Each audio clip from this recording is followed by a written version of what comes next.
রাজলক্ষ্মী এক গরিব পরিবারে জন্মগ্রহণ করেছিল। জন্মের পরপরই তার বাবা মা মারা যায় এক দুর্ঘটনায়। তখন থেকেই সে তার দিদার কাছে মানুষ। তার দিদা মুড়ি ভাজে, আর সেটা বিক্রি করে যা উপার্জন হয় তাই দিয়ে কোনো রকমে তাদের পেটের ভাত জোগাড় হতো। রাজলক্ষ্মী ক্রমশ বড় হয়ে উঠল। সে গরিব বাড়ির মেয়ে হলেও তার চেহারা ছিল অপূর্ব সুন্দরী। গায়ের রং যেমন ফর্সা, তেমনি লম্বা ঘন রেশমি চুল।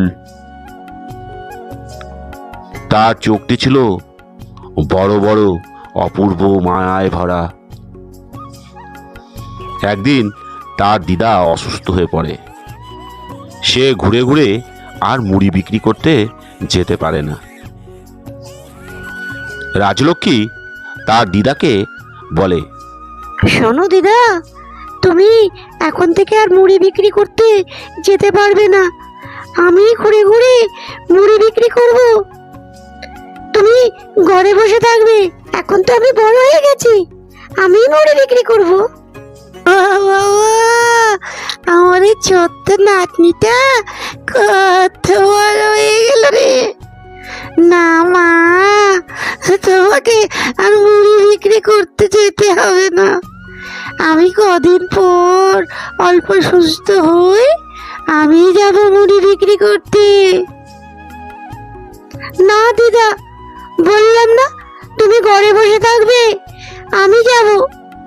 আমার ভালো লাগে না তোমাকে এই বয়সে মুড়ি বিক্রি করতে যেতে দিতে।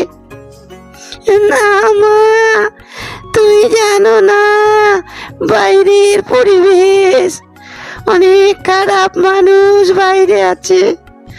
আর তুমি যা সুন্দরী, তোমাকে আরো জ্বালাতন করবে। না দিদা, আমি মোটেও শুনবো না, তোমার কোনো কথা আমি শুনবো না। আমি তো যাবই। ওরে মা আমার, তুই তাহলে আমার কোনো কথাই শুনবি না। এরপর রাজলক্ষ্মী রোজ দিন মুড়ি বিক্রি করতে যায়। একদিন রাজলক্ষ্মী যখন বস্তা নিয়ে মুড়ি বিক্রি করতে যাচ্ছিল, তখন সেই গ্রামের জমিদারের ছেলে গাড়ি করে আসছিল। পথের মধ্যে এত সুন্দরী মেয়ে মুড়ি বিক্রি করতে থেকে সে গাড়ি থামালো এবং অবাক চোখে দেখতে থাকলো। এই জমিদারের ছেলের নাম ছিল রাজীব। সে দেখতে ছিল উঁচা লম্বা সুদর্শন পুরুষ। রাজীব রাজলক্ষ্মীকে ডেকে বলল, এই মেয়ে শোনো। অবাক চোখে রাজীবের দিকে তাকিয়ে দেখল। আমাকে ডাকছেন? হ্যাঁ, অবশ্যই তোমাকে ডাকছি। বলুন, কেন ডাকছেন? তুমি মুড়ি বিক্রি করো? হ্যাঁ, আমি মুড়ি বিক্রি করি। আপনি কি মুড়ি নেবেন? রাজীব ভাবল, মুড়ি নিয়ে আমি কি করব, কিন্তু মেয়েটিকে না বলতে পারল না।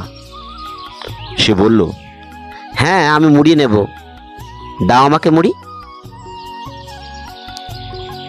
কতটা নেবেন মুড়ি? তোমার পুরো বস্তাটাই আমাকে দাও। কত দিতে হবে বলো? পুরো বস্তাটাই নেবেন? হ্যাঁ। এরপর রাজীব পুরো বস্তা মুড়ি নিয়ে চলে যায়। সকাল সকাল রাজলক্ষ্মী বাড়ি ফিরে আসতে দেখে তার দিদা বলে, কিরে, তুই এত সকাল সকাল ফিরে এলি যে? জানো দিদা, আজকে একটা বাবু আমার সব মুড়ি কিনে নিয়েছে। ও মা, তাই নাকি? পরের দিন রাজলক্ষ্মী আবার মুড়ি বিক্রি করতে বেরায়। তখন রাজীব আবার তার সামনে এসে গাড়ি দাঁড় করায় এবং তার পুরো বস্তা মুড়ি কিনে নেয়। এভাবে পর পর রাজীব তার থেকে বস্তা ধরে মুড়ি কিনে নিতে থাকে।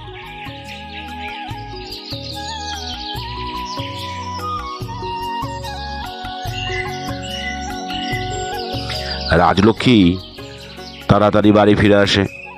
তার দিদা ব্যাপারটা ঠিক মনে করে না। সে রাজলক্ষ্মীকে বলে, কি ব্যাপার বলতো?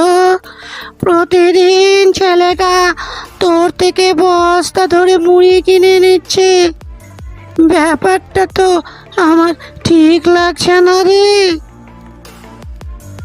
না দিদা, ছেলেটা খুব ভালো, সুন্দর কথা বলে আমার থেকে সব মুড়ি কিনে নেয়। না মা, সাবধানে থাকবি, কার মনে কি আছে কে জানে। পরের দিন যখন রাজলক্ষ্মী মুড়ি বিক্রি করতে বেরোয়, তখন পথের মধ্যে আগে থেকেই রাজীব দাঁড়িয়েছিল। রাজলক্ষ্মী কাছে আসতেই তাকে বলে, রাজলক্ষ্মী, দাও তোমার মুড়ি, তোমার থেকে মুড়ি নেবার জন্যই দাঁড়িয়ে আছি। বাবা, আপনি প্রতিদিন আমার থেকে এক বস্তা করে মুড়ি কেনেন? এত মুড়ি আপনারা খান না? আমি গরিব, তাই জন্য আপনি আমার উপকার করতে আসেন? আপনার মতলবটা কি খুলে বলুন তো। যদি উপকার বা দয়া দেখাতে আসেন তাহলে আমাকে মাফ করবেন, আমি আপনার দয়া নিতে পারবো না, আমি আপনার কাছে মুড়ি বিক্রি করতে পারবো না। না না রাজলক্ষ্মী, আমি তোমাকে কোনো দয়া দেখাতে আসিনি। তাহলে কেন এসেছেন? এইভাবে প্রতিদিন বিনা কারণেই কেন মুড়ি কেনেন? না মানে মানে বলুন বলুন। না মানে মানে আমি আমি আমি তোমাকে ভালোবাসি। তোমাকে প্রথম দিন দেখার পরেই আমি তোমাকে ভালোবেসে ফেলেছি রাজলক্ষ্মী। তোমাকে না দেখলে আমার দিন ভালো যায় না, তাই তো প্রতিদিন মুড়ি কেনার বাহানায় তোমাকে দেখতে আসি, তোমার সাথে কথা বলতে আসি। আমি তোমায় ভালোবাসি রাজলক্ষ্মী। না, এটা হতে পারে না। আমি একজন সামান্য গরিব মেয়ে আর আপনি ধনী, আমাদের মিল কোনোভাবেই সম্ভব নয়। আপনার বাড়ির লোক কোনোদিন এই বিয়ে মেনে নেবে না। কেন সম্ভব নয় রাজলক্ষ্মী? আমি সব কিছু ঠিক করে দেব। আমি আমার বাড়ির লোককে সবাইকে মানাবো। আমি তোমাকে বিয়ে করতে চাই রাজলক্ষ্মী। না, এটা হতে পারে না। রাজলক্ষ্মী দ্রুতভাবে সেখান থেকে চলে যায়। রাজীবও গাড়িতে উঠে গাড়ি স্টার্ট করে।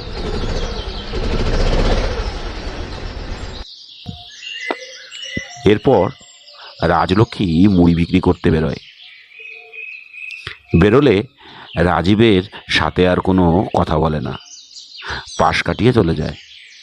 কিন্তু রাজীব প্রতিদিনই সেই রাস্তায় দাঁড়িয়ে থাকে। আস্তে আস্তে রাজলক্ষ্মীরও মনে রাজীবের প্রতি ভালোবাসা জন্মাতে থাকে। একদিন রাজলক্ষ্মী মুড়ি বিক্রি করতে বেরোলে রাজীবকে আর রাস্তায় দাঁড়িয়ে থাকতে দেখে না। এভাবে পরপর 3-4 দিন রাজীবকে আর রাস্তায় দাঁড়িয়ে থাকতে না দেখে সে মনে মনে ভাবতে থাকে, কি হলো ছেলেটার?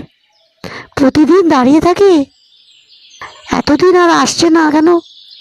শরীর খারাপ বা কিছু ঘটেছে কিনা? চিন্তিত মনে সে হেঁটে চলে যায়।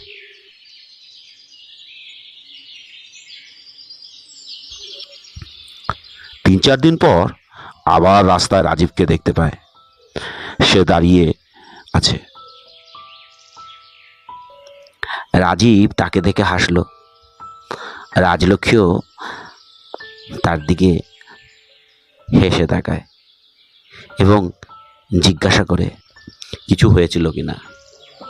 রাজীব বলে, কেন, আমাকে কদিন না দেখে তোমার কি আমাকে নিয়ে চিন্তা হচ্ছিল নাকি রাজলক্ষ্মী? মোটেও না, কদিন দেখলাম না তাই জিজ্ঞেস করলাম। ও আচ্ছা। শোনো রাজলক্ষ্মী, তুমি আজকে বিকেলে ভাঙা বাড়ির ওখানে দেখা করবে। আমি তোমার অপেক্ষায় থাকবো। আমি মোটেও আসবো না। আচ্ছা ঠিক আছে, আমি কিন্তু অপেক্ষা করব তোমার জন্য। রাজলক্ষ্মী বাড়ি চলে আসে। সে ভেবেছিল যে যাবে না, কিন্তু মনে মনে রাজলক্ষ্মীও রাজীবকে ভালোবেসেছিল। তাই সে বিকেলবেলা রাজীবের সাথে দেখা করতে যায়। বিকেলবেলা রাজীব সেই ভাঙা বাড়ির ওখানে অপেক্ষা করছিল। রাজলক্ষ্মীকে আসতে দেখে সে বলল, আমি জানতাম তুমি আসবে। রাজলক্ষ্মী তার দিকে হাসল। সেই থেকে তাদের প্রেম শুরু। এভাবে তারা রোজই দেখা করত কোথাও না কোথাও।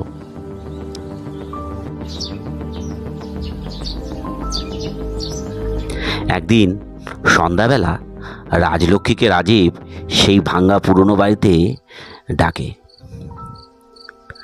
রাজলক্ষ্মী কথা মতো আসে। রাজীব রাজলক্ষ্মীকে দেখে বলে, আমরা তো দুজন দুজনকে ভালোবাসি, চলো আজ আমরা আমাদের সম্পর্ককে আরো গভীর করি। বলেই রাজীব রাজলক্ষ্মীকে টানলো নিজের দিকে। না না, এসব একদম এখন হবে না। আগে বিয়ে হোক, তারপর ওসব হবে। কেন হবে না প্রিয়? আমি তোমাকে ভালোবাসি, তুমিও আমাকে ভালোবাসো, তবে আপত্তি কিসের? না না, একদম না। আমি এসব বিয়ের আগে একদম পছন্দ করি না, তুমি যাই বলো না কেন।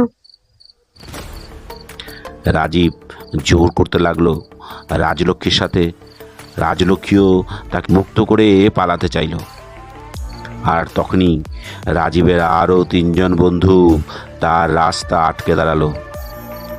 রাজলক্ষ্মী ভয়ে রাজীবের দিকে তাকিয়ে দেখলো রাজীব তার দিকে তাকিয়ে শয়তানি হাসি দিচ্ছে। তোমার মনে এই অভিসন্ধি ছিল? নিজ ছোট লক্ষ্য থাকার ভালোবাসার নাম করে তুমি এইসব নোংরা জিনিস করতে চাচ্ছ? আমাকে ছেড়ে দাও, তোমরা আমাকে ছেড়ে দাও।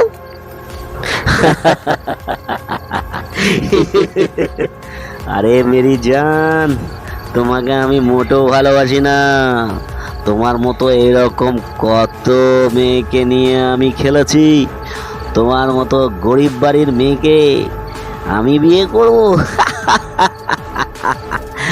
আমরা প্রথম থেকেই প্ল্যান করেছিলাম তোমাকে ভালোবাসার অভিনয় করে তারপর তোমার সাথে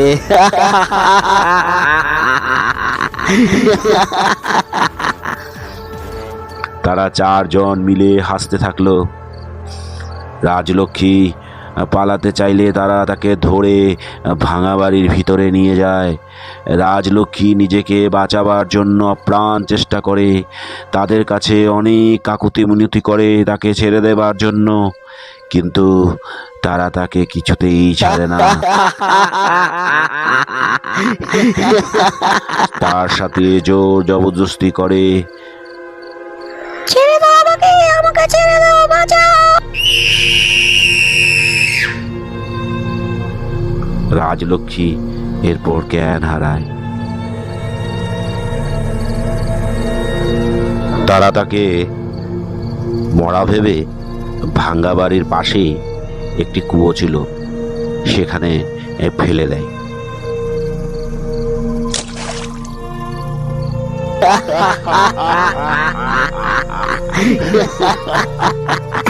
সেখানেই রাজলক্ষ্মী মারা যায়, কিন্তু তার আত্মা শান্তি পায় না। সে তার বিরুদ্ধে অন্যায়ের প্রতিশোধ নেবার জন্য সেখানেই অশরীরী হয়ে থাকে তাদের অপেক্ষায়।